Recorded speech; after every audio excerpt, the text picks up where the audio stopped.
Hello everyone, welcome back.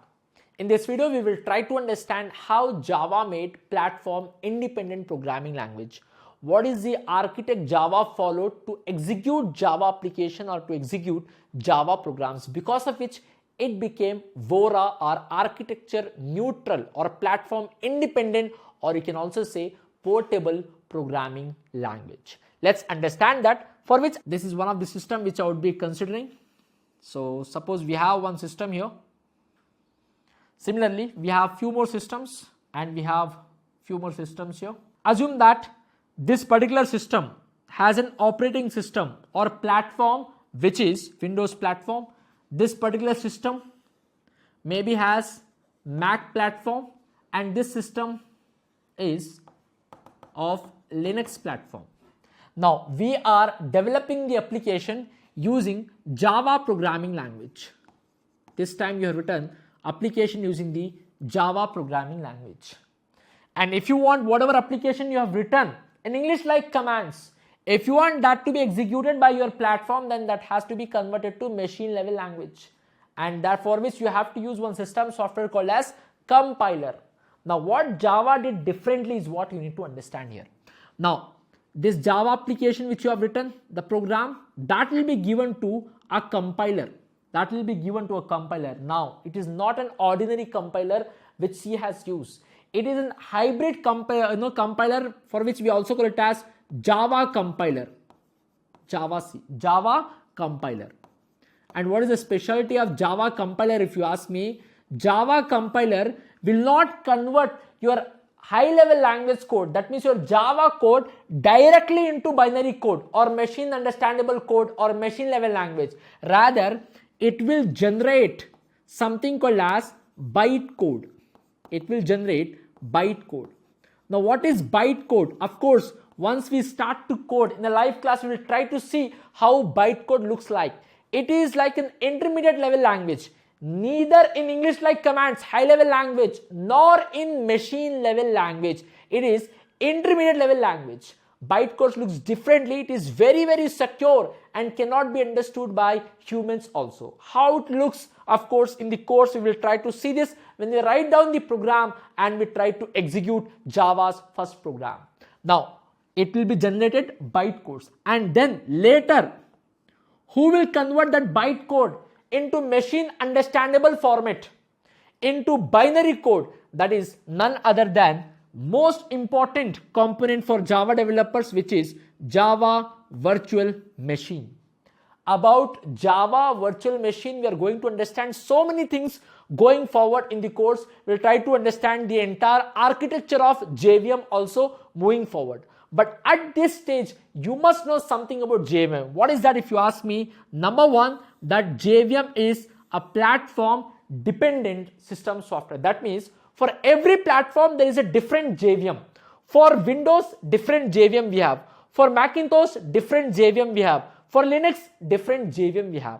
That is the reason whenever you go to internet, in order to download Java, you'll see JDK, Java Development Kit, which consists of all the required things to execute a Java application. And inside that JDK, Java Development Kit, we have something called as JVM.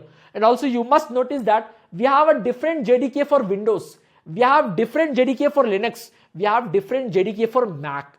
You will notice that in the Oracle website. Why? Because within that JDK, we have JVMs, and JVM is platform dependent. That means we have a different JVM for Windows, we have a different JVM for Linux, and we have a different JVM for the Macintosh.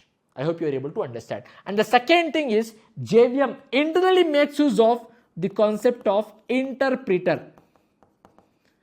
The concept of interpreter, and convert your bytecode into zeros and ones or machine understandable code, binary code, and takes care of further execution, which will be given to your platform, and your platform will give you the result.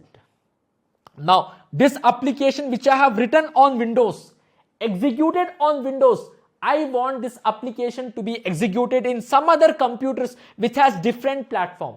What I need to do? For which I need to first connect those computers. And I'm going to connect using the concept of internetworking, or in short, you can call it as internet. Now, suppose all these computers are connected over the internet, and whatever application I have developed here, I want that to be used by other computers, maybe which are located in different locations. Maybe they have different platforms. Now, what I'll do is I have to upload this application on the internet so that other systems, they can download it and they can use my application. They can run my application there. Now, what I am going to upload? Will I upload this machine level language? No. This time we are going to upload the bytecode, for which we also call it as class file. What exactly it is, when we write the first Java program, you'll understand. For now, it is the bytecode which we are uploading on the internet, and other systems, they are downloading these bytecodes. They are downloading this bytecodes, which has different platform of codes. They are downloading it. Now, they have bytecodes which they have downloaded from the internet. They also have bytecodes, the code which is not even in the high level language, English based commands, neither in the machine level language, machine understandable format. They are secure, cannot be understood by humans. And the most important part is bytecodes are platform independent. Machine level language is always platform dependent. Machine level language says that I have been converted to machine level language on Windows. I will work only on Windows. But that is not the case with respect to bytecodes. Bytecodes are platform independent. I have been converted to bytecode on Windows. I am ready to work on Macintosh also. I am ready to work on Linux also. They are not dependent on any of the platform. They are not platform specific code. Now, that has been downloaded by a machine which has Macintosh platform. That has been downloaded by a machine which has Linux platform. Now, what they need to do is, if they want to execute these bytecodes which they have downloaded from the internet, they must have something called as Java Virtual Machine. They have to download the Java Virtual Machine, JVM. Now, they will download a JVM which is Macintosh specific. They will download JVM which is Linux specific. As I have said, for every platform we have different JVMs. And what is the duty of JVM? For now, of course, in future we'll understand more on this, but for now, JVM will take these bytecodes and using internally the concept of interpreter, it will convert into binary code or machine understandable code which you can give it to your platform. And of course, machine level language is always platform dependent. Now tell me, this machine level code has been generated in which platform? It is generated on the Macintosh platform only, because it has received bytecode that you have given to JVM, and JVM has converted this bytecode into machine understandable code, that means binary code. And this binary code is there which has been generated on the Macintosh only, and that if you give here, will you able to get the result? Yes. Same is the case here. This bytecodes will give it to JVM which is dependent on Linux specific JVM, and that will give you machine understandable code, machine level code, or you can say binary code. And that if you give it to Linux platform, will you give the output? Yes, because this machine level code has been converted from bytecode to machine level on Linux, and this machine level code is a Linux dependent. And if you try to execute on a Linux, will it work? 100% work. I hope now you are able to understand what is the architecture they have followed. When you compile a Java code, will you get the binary code directly? No.